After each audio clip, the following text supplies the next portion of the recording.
morning, everyone. Thank you so much for joining our webinar on work ethics, navigating generational clashes in the modern workplace. This is once again our second webinar for the month of May. And tonight we're diving into a conversation that's as timely as ever and how different generations show up at work, what shape their work practices, and why understanding these patterns can help us build stronger, more collaborative workplaces, and also we'll explore what each generation values, where their mindsets come from, and how we can move from clashing to connecting. Because the goal isn't to pick sides, it's to pick up insights. Once again, I am Jean Ingson, founder of Quiet Marketing, a marketing mentor and coach. I'm a graduate of business administration, marketing management at the University of Baguio. I am a 14-year entrepreneur at My Fashion Diary. It's an online thrift shop and also currently I serve as the Chief Operations Officer at Blink Technologies Corporation, an IT company here in Baguio. I'm a mom of three and I've been doing marketing webinars for 2 years now, and I've also had a chance to be invited as a resource speaker for the School of Business Administration and Accountancy. This year, I founded Quiet Marketing for students and aspiring marketers starting in their marketing career. So, if that's you, you're in the right place. This is your unconventional webinar. No fluff marketing, no long intros, no blah blah blah, just straight to the point marketing insights that saves you time and energy because we know that your time is valuable. All right, so just a few reminders before we begin. Please type hello in the live chat to signify that you were here, you're present for this webinar. Let's be respectful and let's all maintain a safe and professional space for everyone.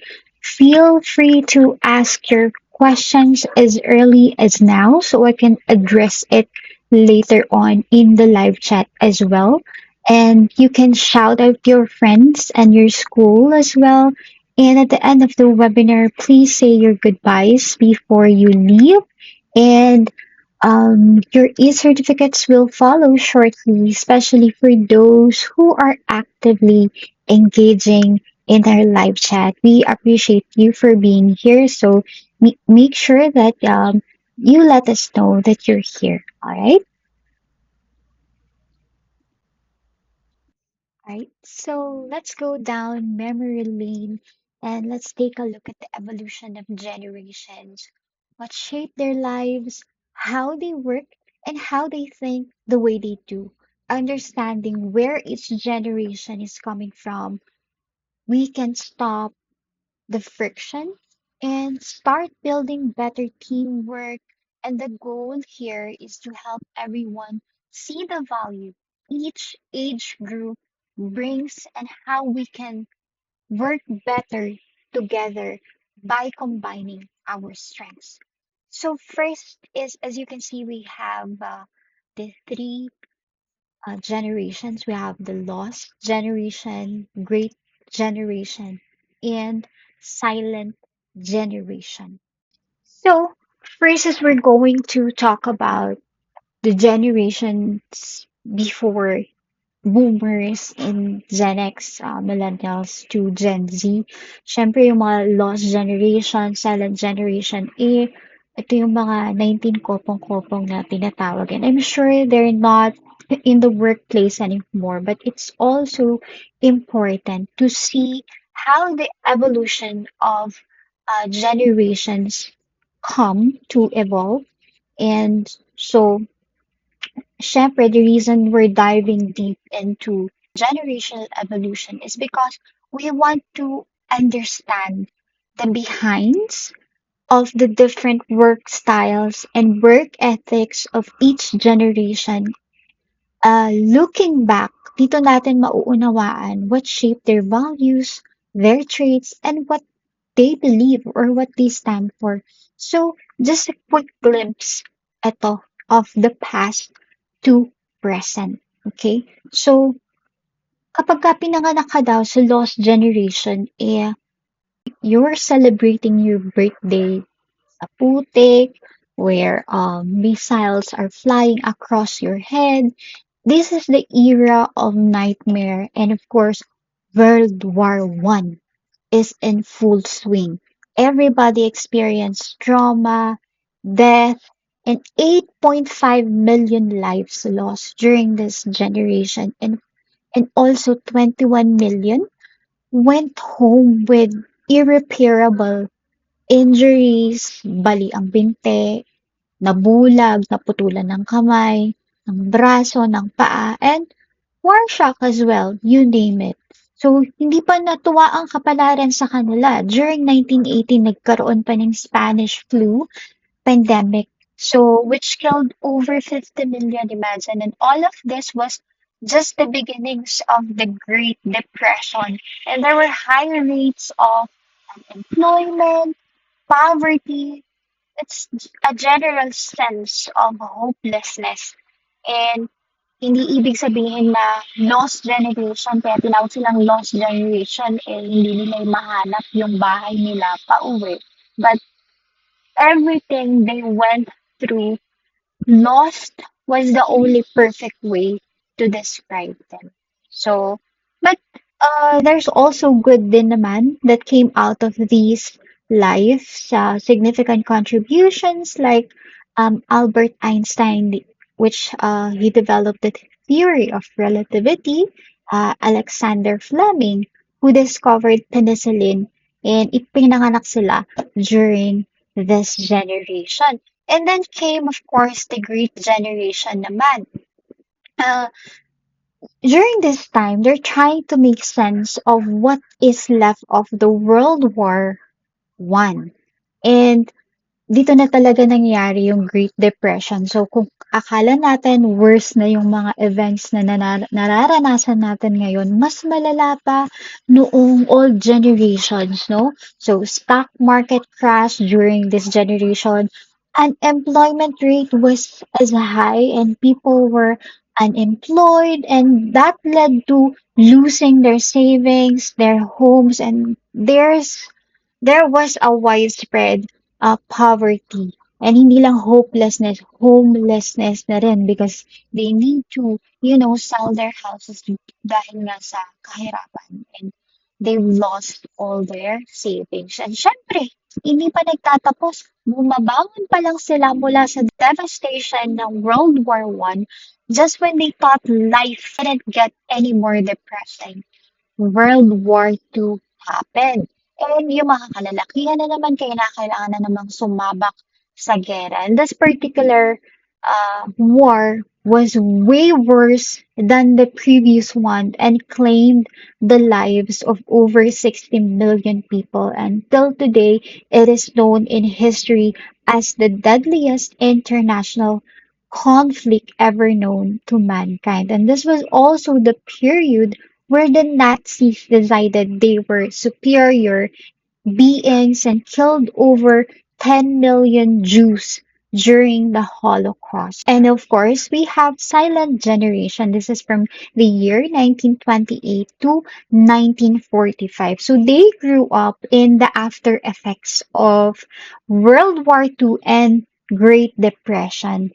And what shaped their lives and why they are such strict and disciplined is ito yung generation that you don't have a right to complain because everybody else is as devastated as anyone, and if you ever did complain you did it quietly, so pabulong-bulong na lang sila sa sarili nila, uh, uh, ang pinagbubuntong hinangin na lang ng iba. So, this is where also the worst economic downturn happened. Basically, the people during this generation were tasked with making the world better again.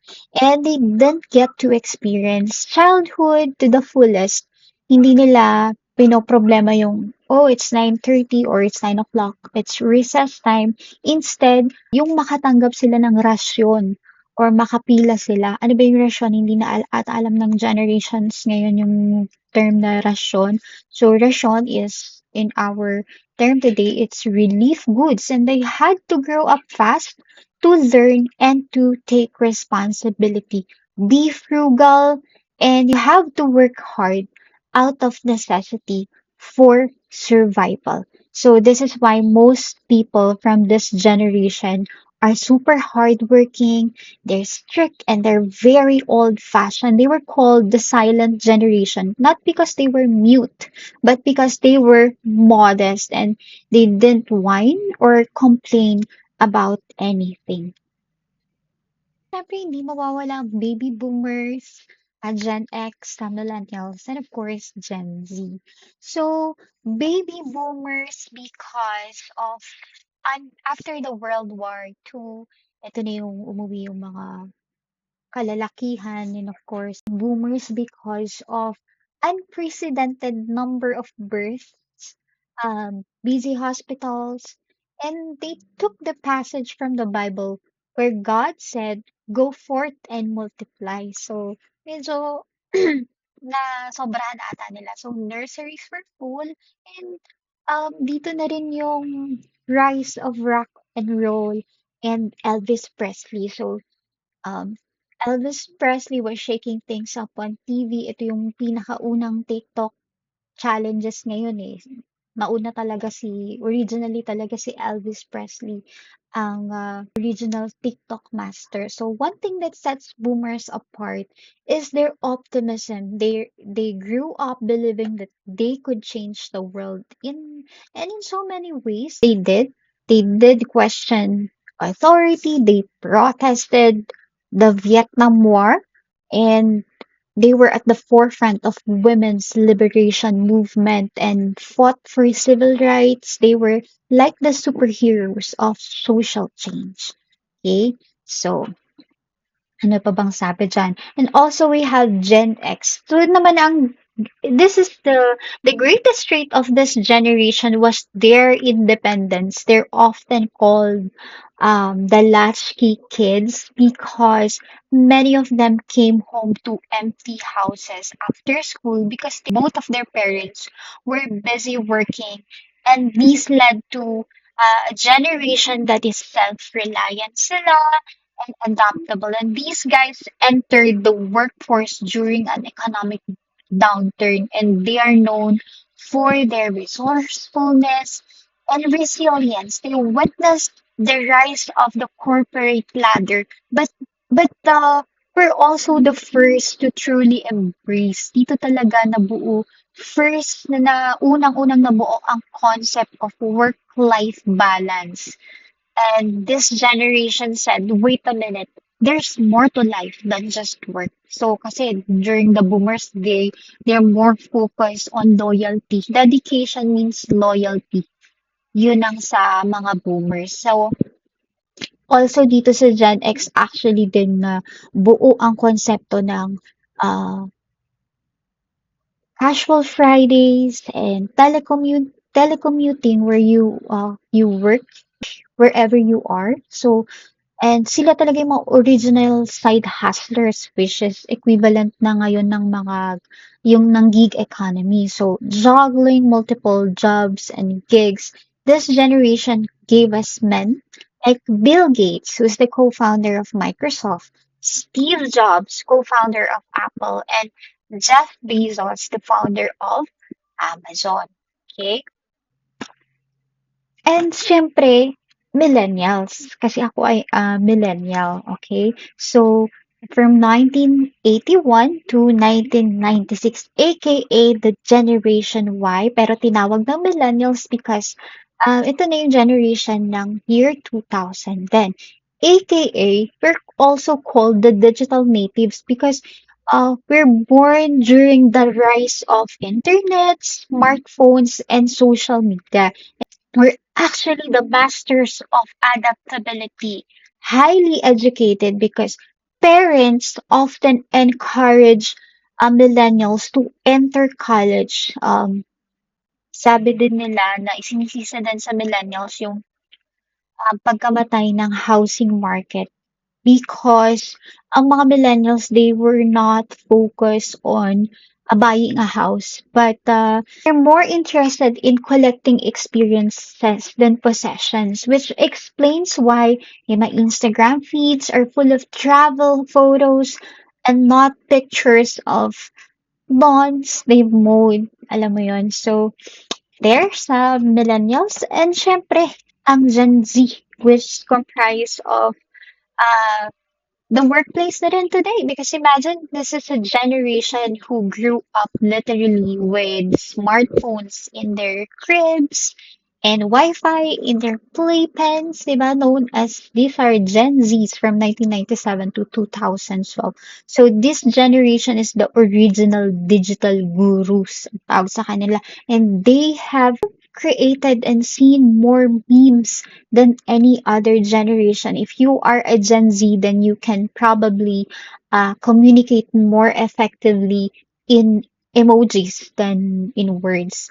And because they grew up in an age where touchscreens, voice assistants, and 24/7 internet connection were the norm, Gen Zs have known a world with Google, free Wi-Fi, social media is a way of life for this generation because they live and breathe platforms like TikTok, Instagram, Snapchat, and whatever the new app is trending this week. They also really care about climate change, social justice, mental health, and animal safety.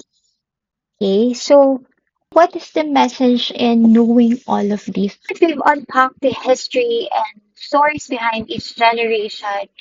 The real question is so what? So let's talk about why all this matters in the workplace and how it can shape stronger and more inclusive teams. So first is in knowing this, we know what kind of world where they were raised in. So each generation they grew up in, just like mentioned kanina, each generation they grew up in different social and economic climate from post-war rebuilding to recessions, to digital explosions.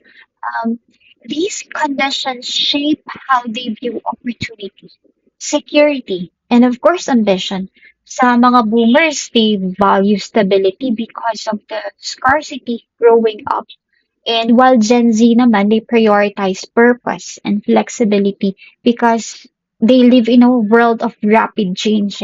So, what tech did they grow up with?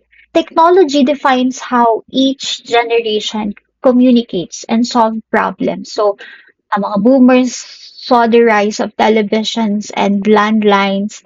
Gen X grew up with fax machines and personal computers. Millennials navigate the internet boom, and Gen Z has never known a world without smartphones. These tech exposures shape how fast they adapt, how they learn, and how they prefer to work.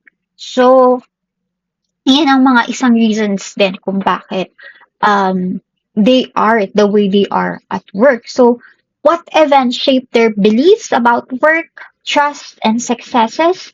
So, yung mga major events like wars, economic crashes, pandemic, social movements, they all leave a deep mark and they influence how people see leadership, career goals, and even loyalty. Kaya naman, for instance, yung mga Gen X, independent sila. Because they were shaped during high divorce rates, di ba?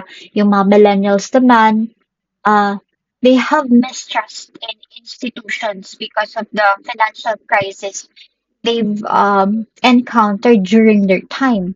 So why does this matter is when we understand the why behind work styles of each generations, we replace judgment with empathy and we stop labeling someone as lazy, as strict, or entitled. And we start seeing how their environment shape that behavior, and that insight helps us collaborate more smarter, not harder. Okay? Alright, so let's dive deeper. how do we actually work together to lead and thrive in a multi-generational workplace? So here's our generational guide for the four focus generation. We have the boomers, Gen X, millennials, and Gen Z. Here's how we're going to look at how to lead and support and connect with each generation more effectively. So let's look at or let's dive into each column generation by generation and let's cover the eight rows that reveal what they value, how they work, and what keeps them motivated or makes them lead. Okay, so for boomers, ang traits ng mga boomers are they are loyal, experienced, and resilient. Okay. So what they value is boomers deeply value stability, respect, and leaving a legacy. They grew up in a more traditional work culture where long-term loyalty was expected and rewarded. So to lead them well, you need to speak their language of purpose and honor their experience. How they like to work is they love structure. So you give them clear processes, define responsibilities, and steady systems. Chaos and go with the flow is not their vocabulary. So think for them, it's SOPs, it's timelines, and regular routines. And how they prefer to connect is they're all about, ang mga boomers is all about in-person meetings. Mas prefer nila yan than or formal calls. So, kasi nga, syempre, hindi naman na sila mga tech savvy kagaya ng newer generations, they appreciate direct and clear communication with the sense of hierarchy pa rin. Palaging hindi yan nawawala sa mga boomers. So what they appreciate naman is they respect recognition, healthcare, mga retirement benefits, and retirement plans. So acknowledging years of service or contribution in public still means something to them. Okay? So sa mga Gen X naman, what they value is they want freedom and efficiency. They're the generation that just want to get things done without someone breathing down their neck. They value results more than present. So, ang Gen X, they want autonomy. So they prefer self-led, outcome-based work. Still no micromanaging. Trust is currency for them. You give them goals and the space and they'll figure out the rest. Ganyan sila. So how they prefer to connect naman is they like emails, direct messages work best for them. They're not into long meetings then or forced icebreakers. They wanted to keep straight. So more similar sa Gen Z din. Ganyan din ang gusto nila. Okay, so what they appreciate is that give them the autonomy and clear deliverables and tell them the destination and they'll chart the course. So yan sa Gen X. Now when it comes to millennials, they value uh, growth. Okay, they chase growth, flexibility, and purposeful work. They don't just work for money, they work for meaning. And they want to feel they're building something that matters. Yan ang sa mga millennials. How they like to work is they like it hybrid, collaborative, fast-paced environments are their jam. And they thrive in team settings where brainstorming and feedback are constant, which is opposite of the Gen Zs naman. So, how millennials prefer to connect is they want to keep it casual. They prefer quick videos, check-ins, um, asynchronous voice notes. It's about communication without pressure sa mga millennials. So, what they appreciate most, career growth, wellness support, work-life balance, and ang top priority nila. Okay, so yung paniniwala ng mga Gen Boomers or Gen X na work until you burn out doesn't work for this generation. Okay? So, pagdating naman sa Gen Zs, ang core traits nila is purpose-driven, they're tech-savvy, and they want inclusivity. And what they value is that they want to feel heard, included, and have an impact to the work that they are doing, the project they are into. So diversity, inclusion, and values alignment are non-negotiable for Gen Zs. If not, if they don't find it in your organization, they find it somewhere else. Okay? How they like to work. So still for the Gen Z, kind of similar with the millennials, they want asynchronous, flexible, and tech-enabled. A 9 to 5 in an office isn't their dream. Okay, so for leaders, for employers, for organization, let them plug in where they work best.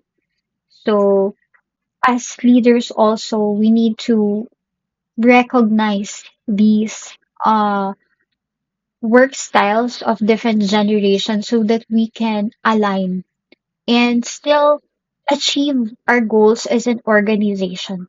Okay, so how they prefer to connect is in short form messages and quick replies. Ayaw nila mga long emails, long meetings.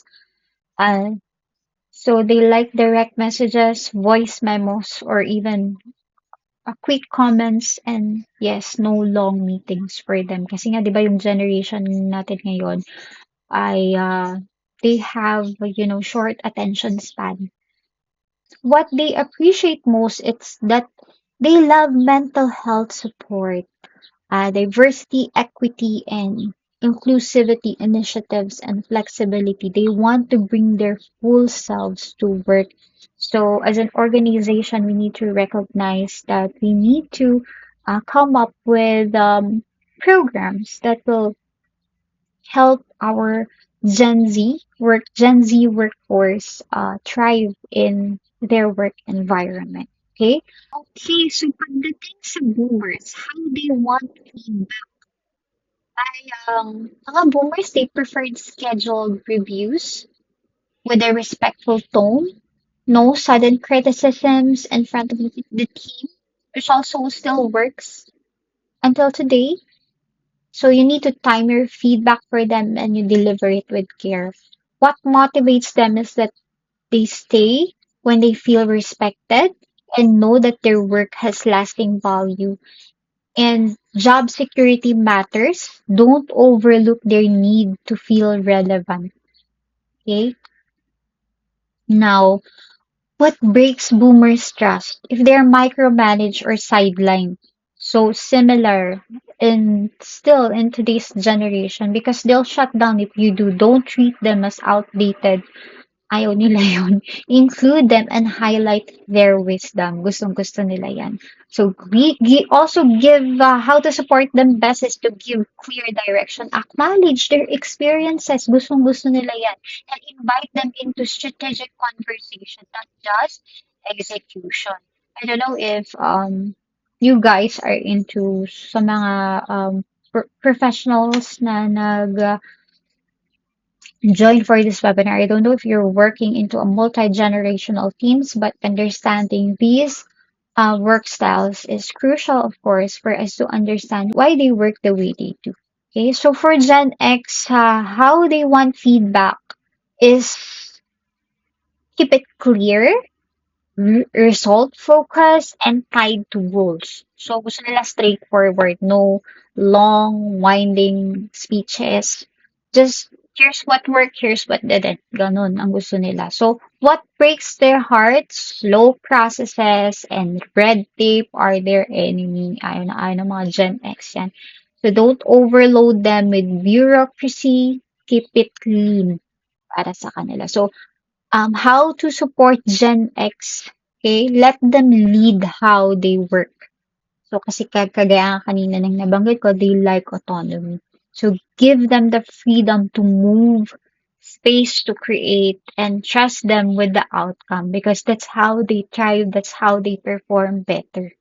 Okay? Now for the millennials naman, how they want feedback is ang mga millennials gusto nila ng palaging may feedback, continuous regular feedbacks, um, coaching style, mentorship, gustong-gusto ng mga millennials yan. They love mentorship. So you make a feedback a two-way conversation.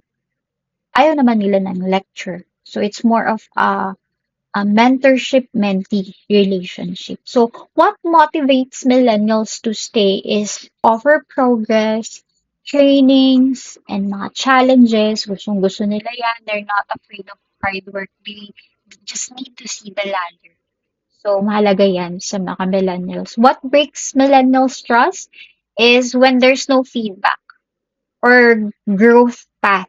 As you need to provide career development programs for them using mga trainings, learnings.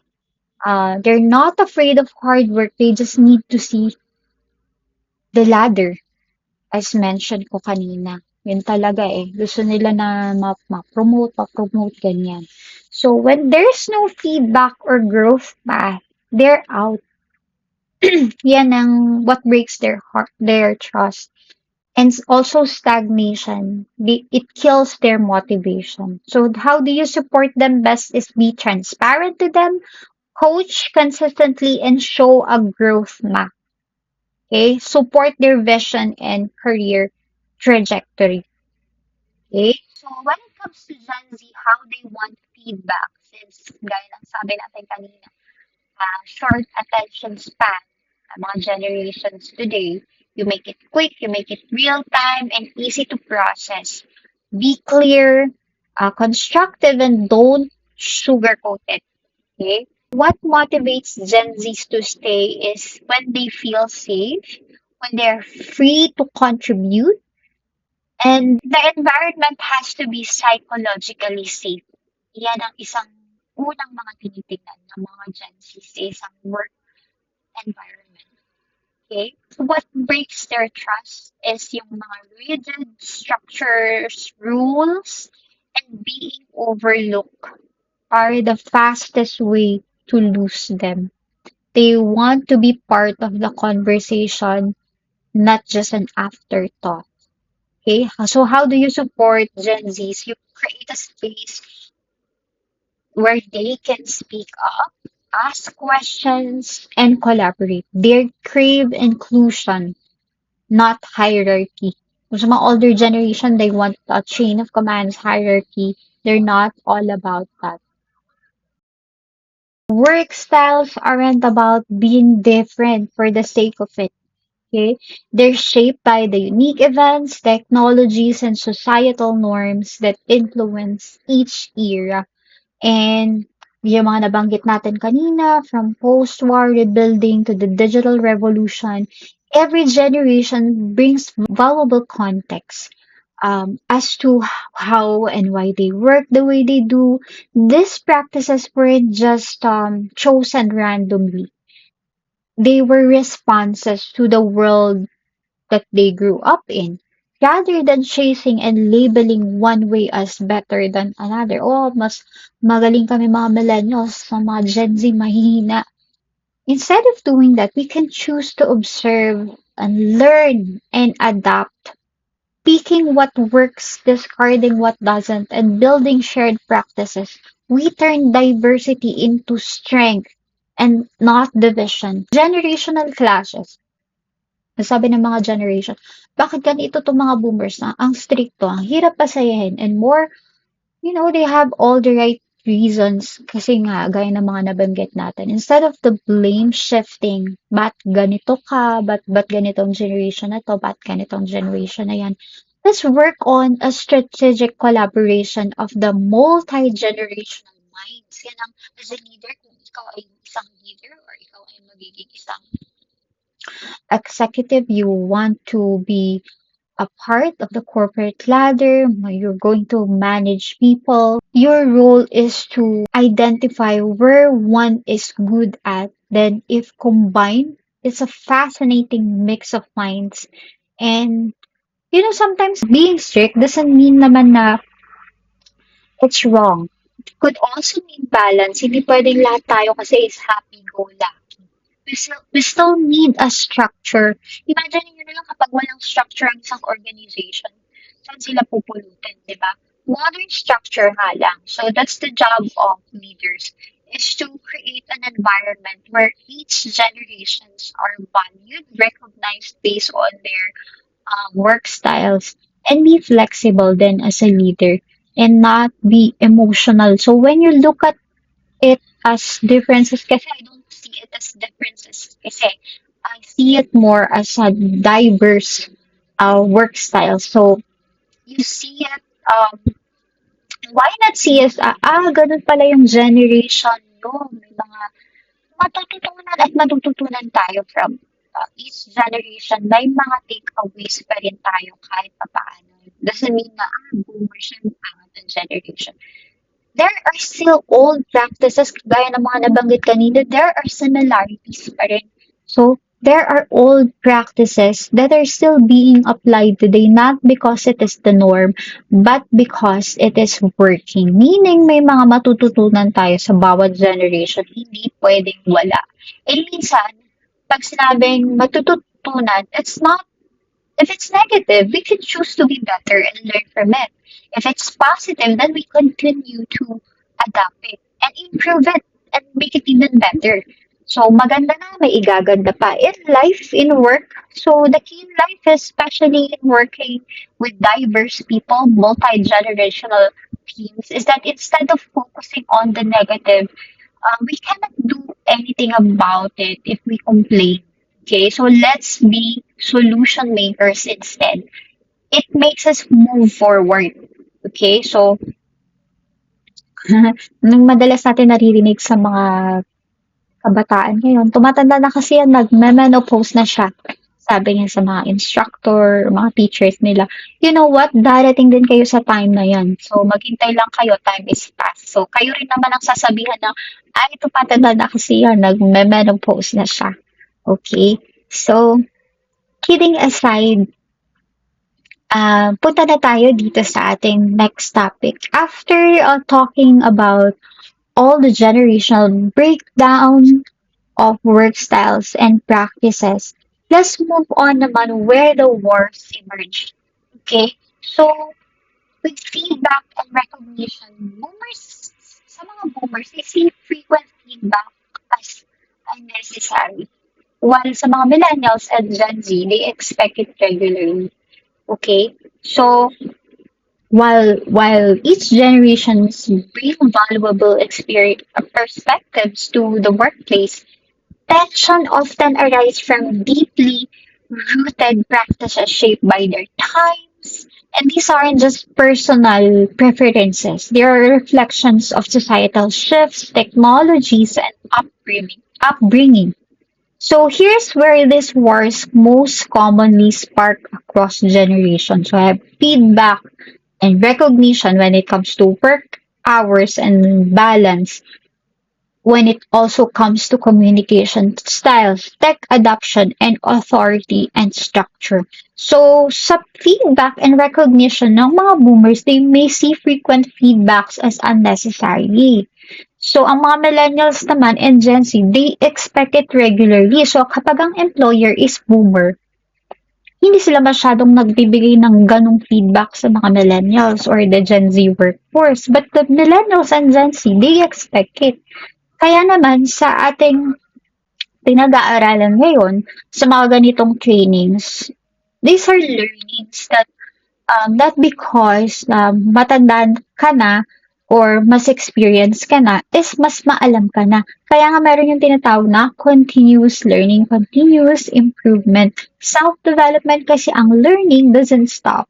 So what you know today may be outdated tomorrow. That's why you need to um, keep abreast of the latest trends. Ang trends kasi hindi lang naman sa technology, including leadership and sa ganitong mga workplace scenarios. Now, when it comes to work hours and balance, Gen X values work-life balance. Okay? Sa mga boomers naman, they see long hours as dedication. And sa mga Gen Z, they pushes for wellness and mental health boundaries. So, yan ang mga sa kanila. When it comes to communication style, nabanggit naman na natin kanina, traditional boomers may find casual emoji-laden text from Gen Z unprofessional. So, dito nagkakaroon ng clash minsan na ay, napaka-unprofessional naman ng reply nito or sometimes hindi nga sila nagre-reply ang mga Gen Zs, 'di ba? Siguro isa din itong reason for when I'm sending you webinar information, the information, registration, confirmation email, wala akong natatanggap na reply. Kasi nga, ito ang generation ngayon. But meron pa rin naman mga courtesy na ako nare-receive na, thank you ma'am, thank you for the webinar, may mga ganyan din naman ako na-receive. Which is okay for me, I appreciate it. And if they're not going to reply through my email, it's okay din naman for me. Kasi gaya nga ng sabi natin, we should, this webinar aims to work on our emotional intelligence or empathy and understanding others why they are the way they are. Okay? So, when it comes naman sa older generation, yung older generations may struggle or resist new tools that millennials and Gen Z embrace instantly. Kaya dyan nagkakaroon ng mga clashes. Kasi minsan pag, for example, ginagamit ang Discord, tapos ang employer mo is, well, ando naman siya sa Discord, pero hindi siya gaanong nagre-reply. So instead of moving the work forward, minsan na-delay kasi nga hindi pa na-approve or something like that. Now, when it comes to authority and structure, younger generations prefer flat hierarchies and autonomy. So traditional and boomers are more comfortable with hierarchy and clear chains of command. So, yan naman when it comes to author. Kaya pagka sinabi ng kunyari ang manager mo or supervisor mo is Gen X for example or boomers, since nga they're comfortable with hierarchies, di ba? Barkada way ng pag-approach sa kanila, nagagalit sila. Kaya gusto nila yung talagang may hierarchy when it comes to approaching these generations. So, which is, I hope sa mga Gen Zs, naiintindihan nila instead of uh, seeing it as negative, understand why they are the way they are. And same goes with the older generation. You need to understand why naman, anong pinanggagalingan ng generation, bakit sila ganoon. So as you can see, I'm not using the word differences. I'd like to use generational diversity or even generational practices when discussing work ethics and professional behaviors across age groups. Is because the word differences often carries a subtle negative connotation. Kapag sinabi mong different, ay, um, doon nga kayo mga matatanda kayo.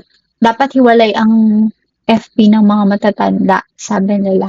Because of differences. And while talking with my ate naman, who is a quality analyst sa isang BPO company, ang mga Gen Z daw ay laging sinasabi sa kanilang mga older generation na, we can never communicate. Sabi, this generation can never communicate with your generation. Yan ang mga sinasabi ng mga Gen Z sa older generation. So,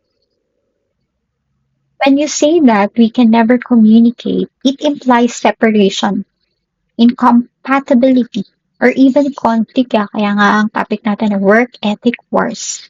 So, pag wala talagang understanding ay walang empathy. Okay? So yun ang this is the simple message dito sa webinar na to, is that we need to understand. And when you are able to understand histories, life events that shape the work styles of each generation, you learn how to be empathetic. Okay? Empathy. So, pagka sinasabi natin na, we can never communicate, dapat hiwala lang yan ng mga matatanda. It can unintentionally, it leads to othering or excluding or marginalizing individuals or even outcasting, or you single out, stereotyping, generalizing, inaccurate generalizations about groups of people coming from assumptions, which um, results to misunderstanding or worse, discrimination din sa mga generation kapag we're closing our minds into these diversities of generation. So, what actually we see in the workplace today isn't about, innate divisions. It's about diverse practices shaped by history, life experiences, and societal shifts. These are contributory factors. And each generation's approach to work, whether it's about loyalty, communication style, work life boundaries, or expectations around feedback, it's not random. These practices are a result of the economic realities, technological advancements, educational systems, and even parenting philosophies they grew up with. So, for example, baby boomers were shaped by post war stability and the rise of corporate loyalty.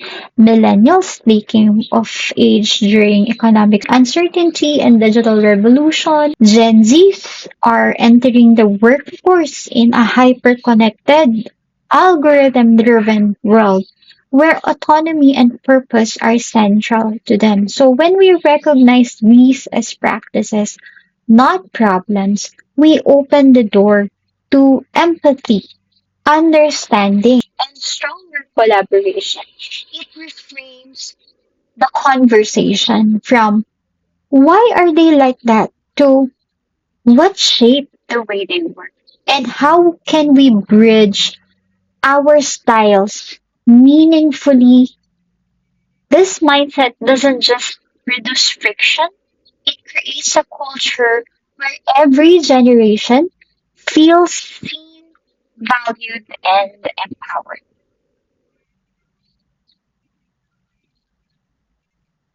That wraps up our webinar for work ethics. Thank you so much for being here and for joining the live chat. I truly appreciate your time, your energy, and your presence today. I hope you pick up a thing or two that you can bring back to your workplace or even reflect on person on you personally. If you have any questions, thoughts, or insights, I encourage you to drop them in the live chat, and I'd love to hear from you. Until next time, take care and keep growing.